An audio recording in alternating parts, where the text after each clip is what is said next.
আলাইকুম। অনেক সময় আমাদের ডেটা শিটে বিভিন্ন ধরনের নামের পাশে ডাটা নিয়ে কাজ করার সময় বিভিন্ন সময় স্যালুটেশন যোগ করতে হয়।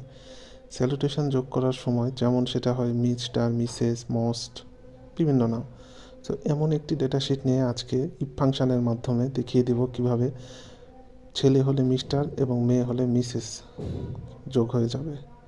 দেখুন, প্রথমে ইফ ফাংশন কল করলাম, তারপরে সেলটি সিলেক্ট করলাম। যদি ডি সেলের ওই ডেটাটা যদি ফিমেল হয়, অর্থাৎ যদি ফিমেল হয় তাহলে সেটা আগে সেটার আগে আপনার সেটার সাথে বা আগে আপনার হলো মিস যোগ হবে।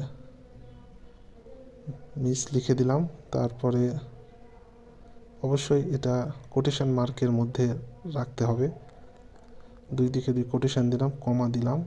আর যদি সেটা না হয়, T3 সেল যদি তে ফিমেল না পাওয়া যায় বা না মিলে বা ফলস হয়, তাহলে সেটা মিস্টার হবে। আবার ডবল কোটেশন মার্ক দিয়ে মিস্টার ক্লিক করে ব্র্যাকেট দিলাম, দিয়ে ইন্টার দিলাম। দেখুন, একটা জিনিস ইন্টার দেওয়ার আগে একটা কথা, দেখুন এখানে একবার চেক দিয়ে নিলাম, ওই সেলটা যদি ফিমেল হয় তাহলে মিস্টার, আর হলে মিসেস, ইন্টার। দেখুন এইবার মিস যোগ হয়ে গেল ফিমেলের সাথে। এবার ড্র্যাগ করলাম, দেখুন যেটা ছেলে সেটার সাথে মিস্টার, আর যেটা মেয়ে সেটা মিসেস যোগ হয়ে গেল।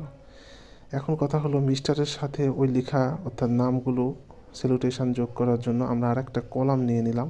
যদিও এটা একবারে করা যেত এন ফাংশন দিয়ে, কিন্তু সেটা ভিন্নভাবে করে দেখালাম যাতে অনেকে ব্যাপারটা বুঝতে সুবিধা হয়।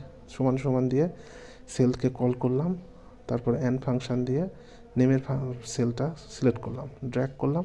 দেখুন প্রত্যেকটা নামের সাথে মিস্টার যে ছেলের যোগ হয়ে গেল, মিসের যোগ হয়ে গেল। এভাবে ভিডিও পেতে চাইলে ও নতুন নতুন জিনিস শিখতে চাইলে চ্যানেলটি সাবস্ক্রাইব করুন। ধন্যবাদ।